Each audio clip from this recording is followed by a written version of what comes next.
Hi, I'm Tom with Midwest Native Skills, and we're back on our every other Thursday live presentation here.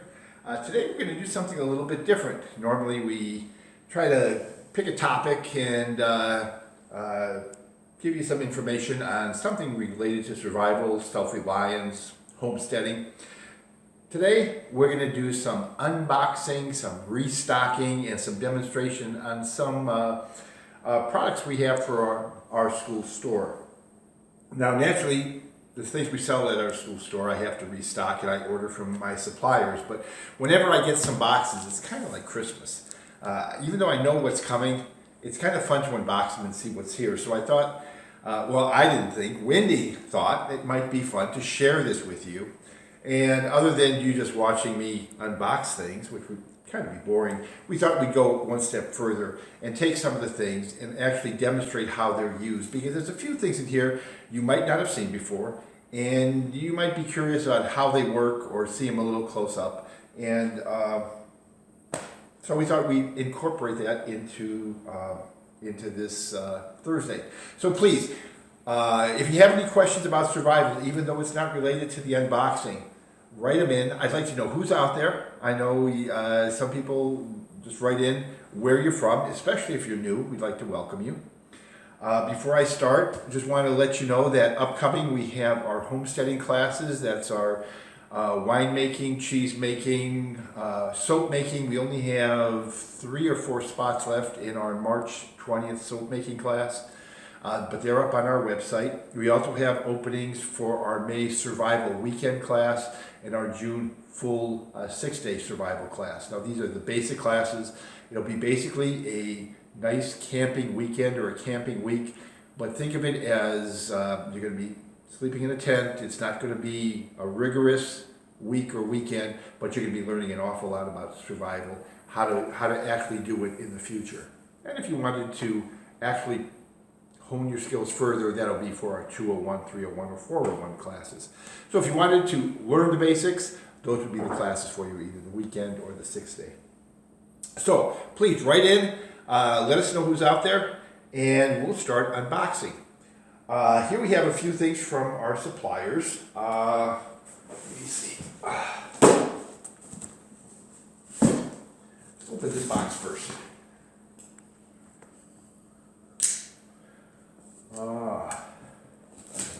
Gotta take the invoice out. My accountant's kind of picky about me wanting to keep records. That's one thing you never count about when you're running a business, doing all the paperwork. Okay.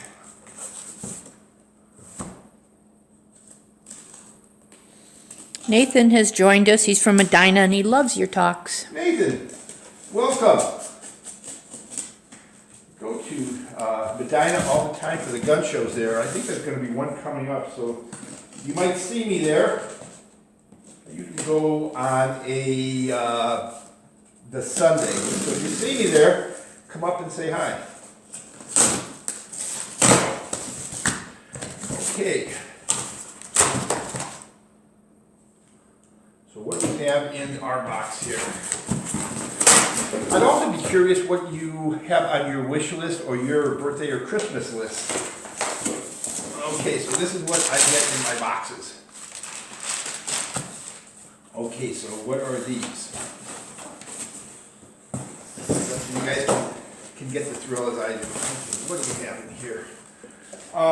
These are our Poncho shelters, the Equinox Poncho shelters. If you want a very lightweight, small rain gear, the silicone nylon shelters are the ones I really like to go with. It's simply a poncho, but this one has the grommets you can make into a shelter. Now I will tell you, if you're over 6'1", 6'2", these probably will be a little too short for you. So these poncho shelters, I'm 6'4", don't work very well for me. So I have to use another system. But if you're under 6 foot, 6'1", these poncho shelters are great because they're super lightweight. Offhand, they just weigh a few ounces. can't maybe hear, it's on the website.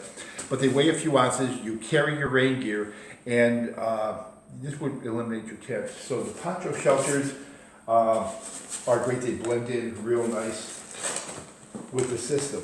They also have one called with an extension. So if you're carrying a backpack, they have extra material so you can be wearing your poncho and the extension covers your backpack. So the silicone nylon are rip resistant, super lightweight. They're one of my real favorites. What else do we have here? Oh, these are something relatively new I'm going to be carrying. You all saw these. I'm going to open this one up for everyone. These emergency reflective blankets. Now, the reason I'm opening this is I'm going to use this one as a demonstration in our classes. But you probably all saw these mylar blankets. They come apart and you're supposed to wrap yourself around them and they reflect like 95%, I won't open it all the way, of the heat around you. Okay, they do, and you can use it for that. What I prefer to use them for is if I have my fire, if you take a class, you'll see that you always put a reflector behind your fire to reflect the heat back at you. So if my fire's right in front of me here, I'll put a reflector, either logs or rocks or some kind of barrier there where I'm going to reflect all the heat that would reflect away from me back at me. They work great, but if you have this with you, that's going to reflect nearly 100% of that heat at you. In fact, so much you might want to either make a smaller fire, which is going to use less wood, so that's less work for you, or you might have to only unfold this halfway because these are so efficient. Another thing you can do, if you use just like a tarp as your tent, you can tack this on the back, so if you had a fire in front of you, all that heat that's coming at you is going to hit the back of your shelter and reflect back down at you. This can also be used as a water collector. It can also be used as a signaling device. So something this small, like I said, it came in this little package here, can be used for a lot of different things.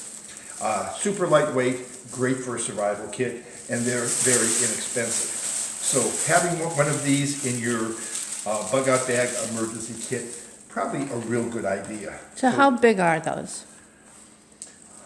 Well, Cheryl, could you look on the back there while I totally unfold this so you can actually see? Now you're going to say, aren't they awful thin and flimsy? Actually, I used one of these and I wrapped it around myself and used it a good 6 times before it kind of got a little ratty. Okay, it's 83 by 52 inches. 83 by 52. Okay, so I'm 6'4", so there you got it. That's the size. So, not bad as one is. Okay. We'll fold it up after the show. Famous last words. Okay. Now this is something new that we haven't carried before. I use ones that are similar, and I use this brand, which is, I always use the brands or use the product before I become a dealer for them and use them. So I used this particular one and I liked it quite a bit. This is the same mylar blanket as you just saw, except this manufacturer made it into a sleeping bag. So, same thing as we had before. And again, Cheryl, could you check out the size of that? Only they sealed the sides and the seams of it, so it's actually a sleeping bag. It's actually the exact same size as the last one. Okay. 83 by 52.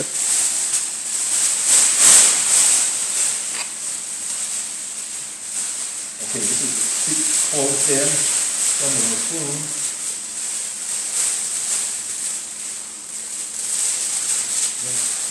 One of these is open in.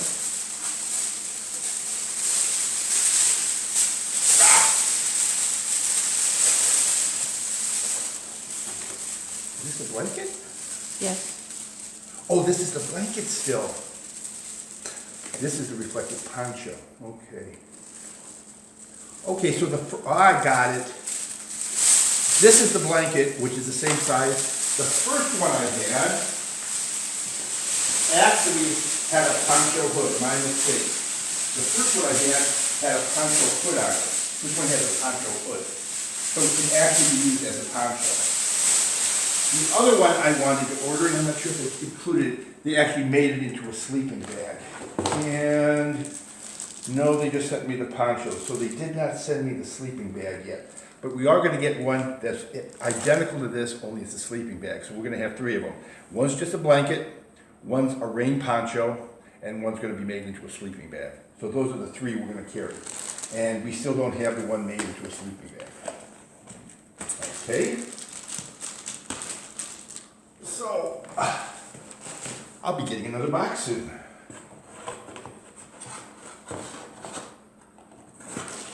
Paul and Frankie have joined us. Who did? Paul and Frankie. Hey guys, thanks for joining us. We're just unboxing things. You guys saw these, the XTSPOT, in my other videos. I'll take this one out just so you can see it again. This is what I said you probably want in your camping boxes if you want to make the most efficient use of your fires. It's a nice size pot to cook in.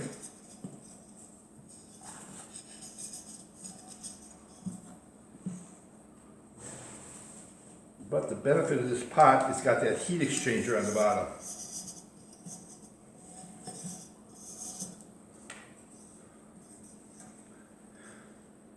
So that's where the heat exchanger is.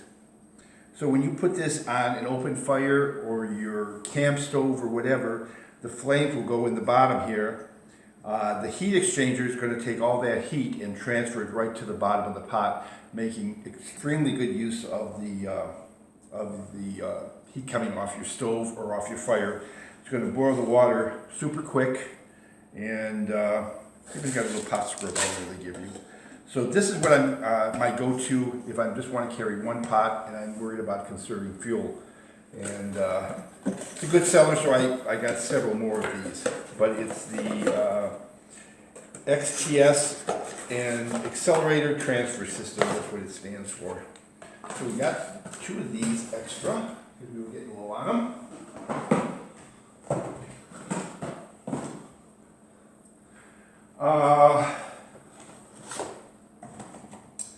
This is what I was really hoping for. These are starting to sell like crazy. It's that ion stove I was telling you about. It's the world's basically smallest stove there is.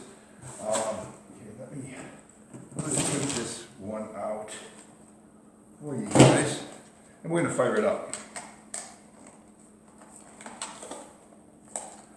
Now this is what I mentioned, I think, in my stove video.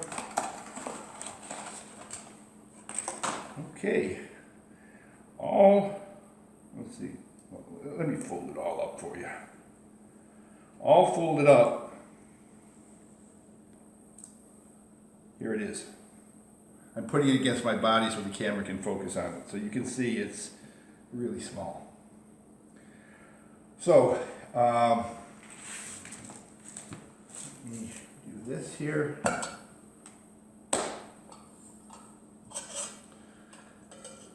So it's meant to use with fuel like this.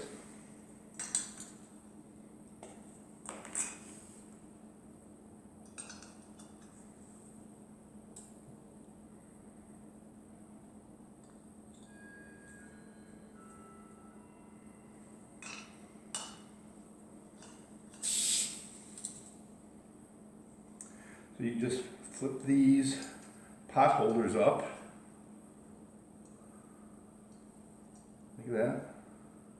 And what I like about this, you can adjust the flame on it so it can simmer. So put this down here like this. I'm going to put a little water in my pot here. And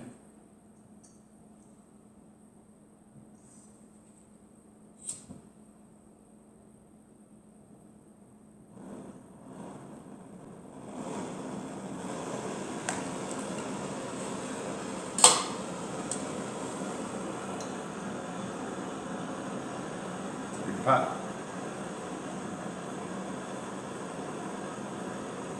Again. You want to simmer something? Or you don't want to simmer it, you want it quick, or you want it last.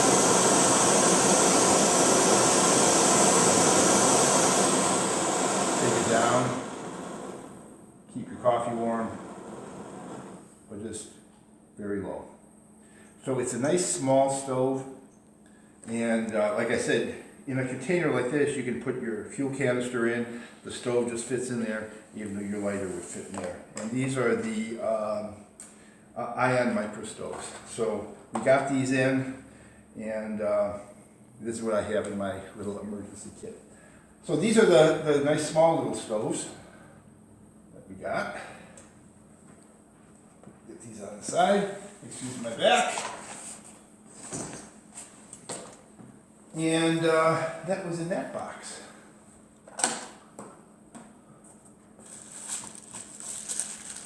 Keep things cool here a little bit. Okay, next box.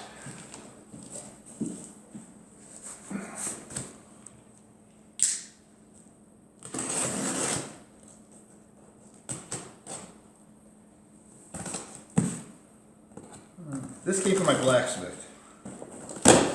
I know what's in here. Invoice.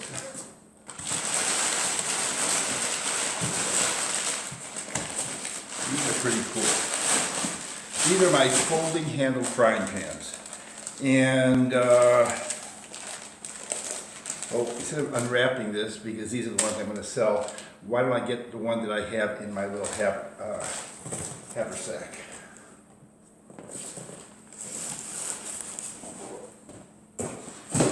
It's just a box of these. When I go hunting for deer, if it's muzzle loading, I just reach up there, get my black powder. If I'm in the mood, I'll take this out. And this is what I take with me. Kind of I'm Daniel Boone. I'll take this out with me. And this is pretty much, if I was living back then, what I would take. I'm kind of diverging from my unboxing, but this is a little candle lantern. You can just open this up and there's a candle in here. Harmonica. Holy Bible. There was always a Holy Bible in there. Flint and steel kit. Here's what I'm after. Flour. And here are these folding handle frying pans. So this is an exact replica of what they had in the early 1800s, late 1700s for the frying pans. And the design of this was pretty cool. You'd go out and you just get a stick, and there's a hole in the handle, and you put it in there, and you put this over your campfire to cook your meals. When I first saw these at some camp rendezvous, when they have Civil War reenactments, I thought it was pretty cool. The handle folds in real nice for storage. But I thought, I eat an awful lot. This is awful small. And so for a year or two, I thought, I like it, but it's too small. But I did break down and actually bought one and tried it. And believe it or not, you can get an awful lot of food in here. And by the time you cook the food, have your coffee, I thought, if I'm that hungry, I can make a second batch of food. And it's very rare I need to make a second batch of food. So for a big guy like me, this is plenty big. It's, I don't know, about 6 inches in diameter. And handle folds back like this, and it packs up pretty nice. But if you go down to Columbus, there's a museum down there with all of Ohio's centennial things, and they have an actual trapper's kit. And in that actual trapper's kit, they have a folding handle frying pan, and you can, if you would take this one down there, and if no one was looking, and you took the original and put this one in there, no one would know the difference, because this is an exact replica of what the actual trappers use. So this is in my haversack. And have a bunch of other stuff in there. But How much does that weigh? it's on the website. Don't know off the top of my head. Can't even guess. I don't know, maybe 8 ounces.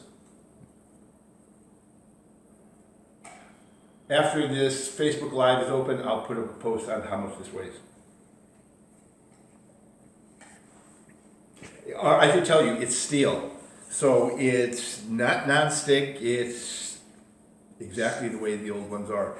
The nice thing about it, you can, to clean it, if I'm in by a stream and there's some sand, I can just take some sand, throw some in there, put some gravel, move it around, and it'll clean itself.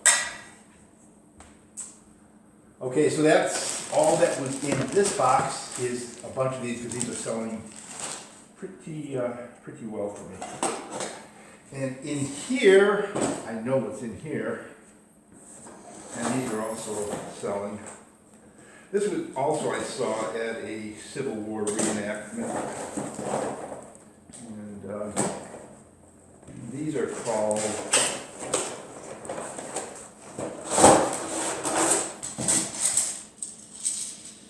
Squirrel Cookers in 3 different sizes. I'll pull out the sizes, but here's the one I carry in my haversack. This is the smallest size. This is the 14-inch. And what it is, I guess usually they call it a squirrel cooker because it's used to cook squirrels. I brought this up here to simulate the ground. Because people said, how does this thing work? Pretty simple. This fork side is used to put your meat on, and this side is used to hang a pot. This end goes into the ground. The way it works is you put this in like that, and it hooks like that. So now it would be set up, if this was the ground here, you put it in the ground like that, and it sits on its own like that. So you put your squirrel on here, and this is where your fire would be. And it doesn't have to go, I use a small one because it fits in my haversack. It goes in the ground probably about 3 or 4 inches, so I have a nice small fire. And if you've attended any of our classes, remember I always say there's 2 types of fires, and this is what a Native American said to some white settlers a long time ago. He said, there are 2 types of fires, a red man fire and a white man fire.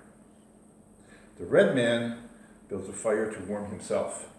The white man builds a fire to warm the sky. So, in this case, we'd have a nice little small red man fire, just big enough so you wouldn't have to carry a lot of wood. You'd put your squirrel on there, or your hot dogs, or your sausage in the morning, or your kielbasa, or whatever. We put corn on there, whatever. And what's nice about it, you can turn it, and it's in the ground solid. So basically, it's just a hot dog cooking stick that you don't have to hold. It looks really cool by a campfire, especially if you had your folding handle frying pan by it, had a fire there. This looks like a real woodsy campsite. Now, if you wanted to boil water, what you do, you take this hook out and you put it in the other way, like this, and the hook is the part that's over the fire. And, where's my pot? Again, you put this in the ground, and you put your pot over, and that pot hook would hold it. Now, this is the short one, so it's going to be pretty close to your fire. Now, it's not very sturdy because this is just one of Cheryl's pots with peat moss in it, but if you put this in solid dirt, it holds it up pretty sturdily. But just want to show you how this goes in. So the pot hook, like this,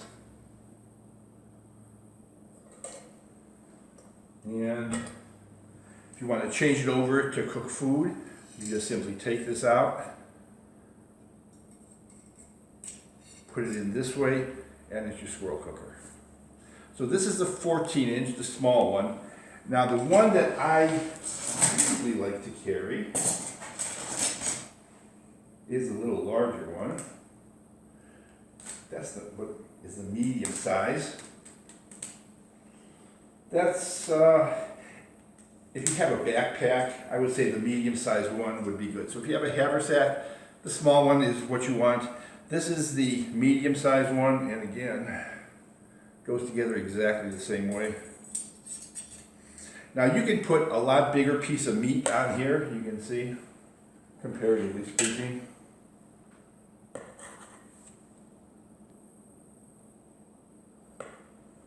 Difference in sizes. It'll carry quite a bit of weight. Same thing with the pot hook. Now, if you're the person that says, gee, I want something big, we have the larger, that's the 16-inch, the medium one. We have the 18-inch.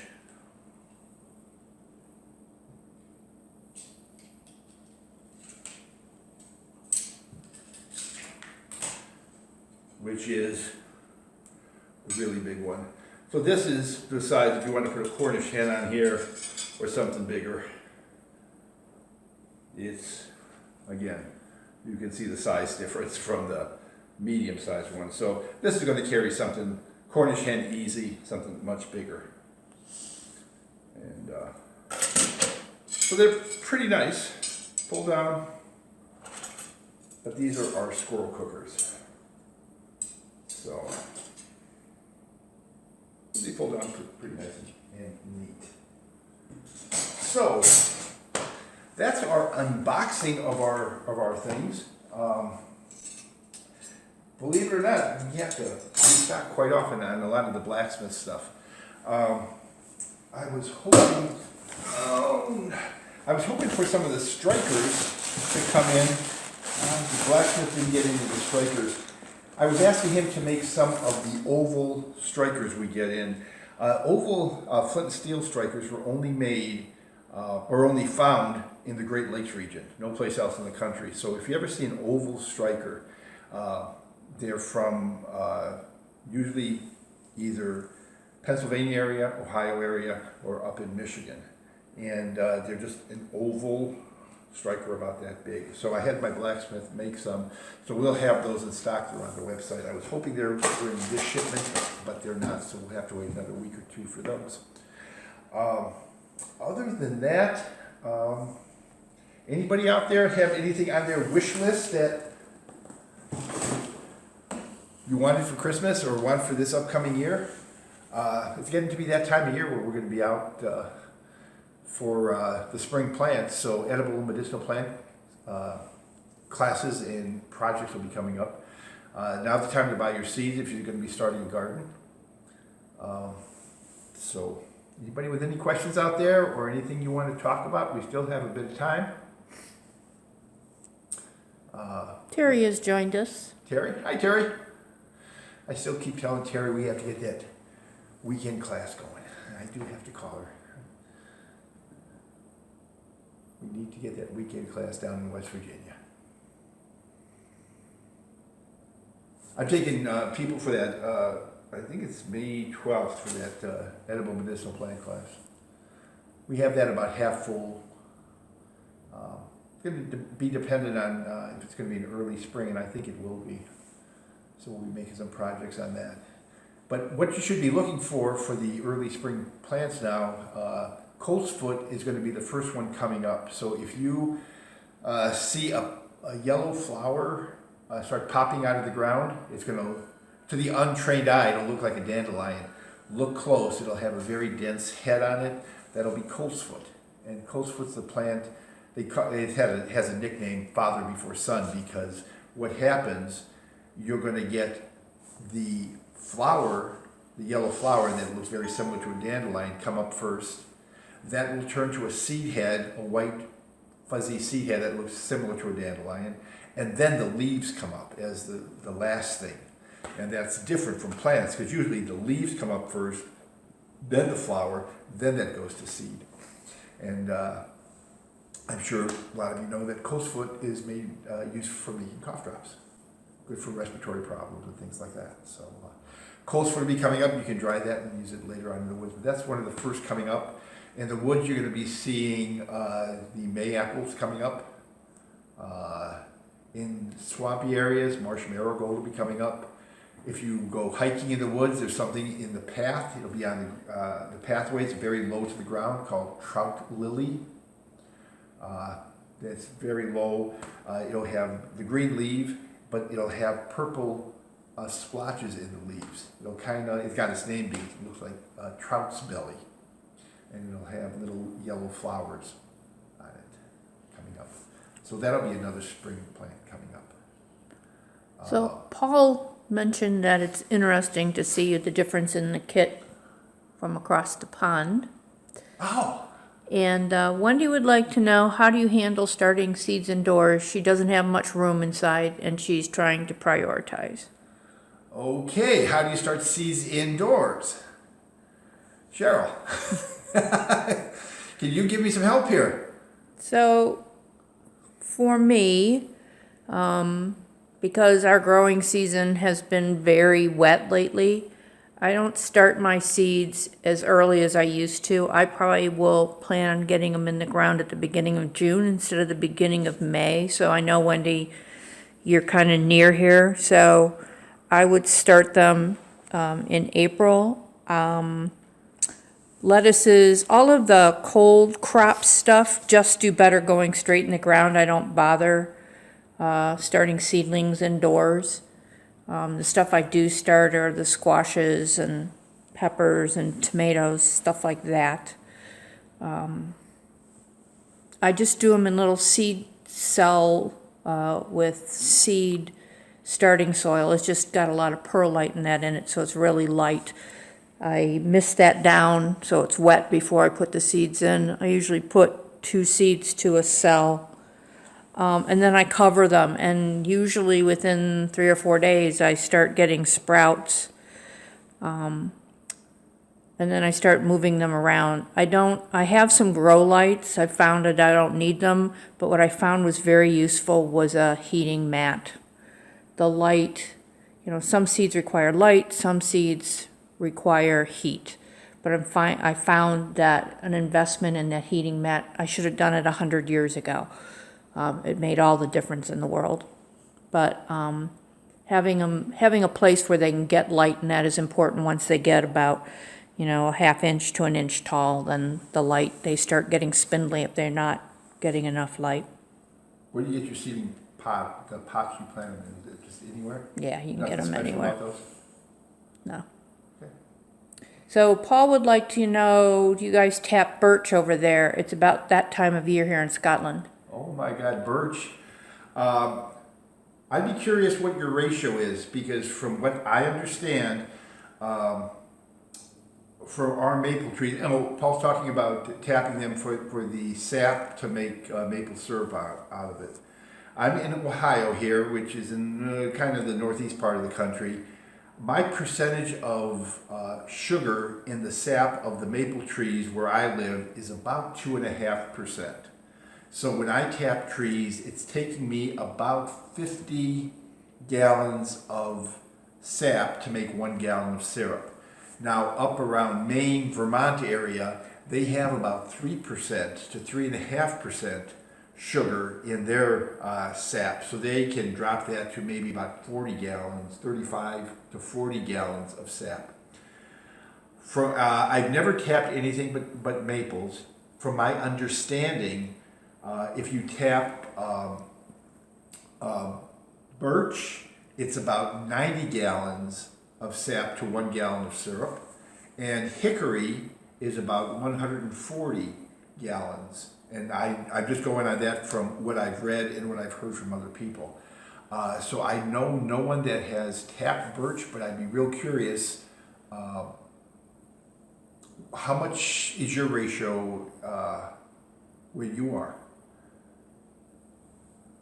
Is it close to 90 to 100 to 1? That's an awful lot of boiling. Where did you say he's from? Scotland. Scotland. I'd love to maybe take a trip there sometime and spend a week up there. I think you could teach me an awful lot. it's nice going places because the basics are the same. I'm sure that they do a bow drill very similar, but he might have a little different little tweaks or something that are different, or how they do things. It'd be real interesting. I'd like that. Sharing information like that. For those of you that don't know, over in Europe, survival skills like this, they call it bushcraft, and they call it by other names too, but it's much more prestigious than it is here in the States. Here, if you say, you know, you're learning survival, a lot of people will think you're kind of a crazy militia person, or you're a little wacko. But out there, you're more looked at as kind of a cooler person. Did he respond back yet on the ratio? I have to look him up on Facebook and see what that ratio would be. There are places to get birch syrup. I don't even know what birch syrup would taste like, but I'm sure it's expensive.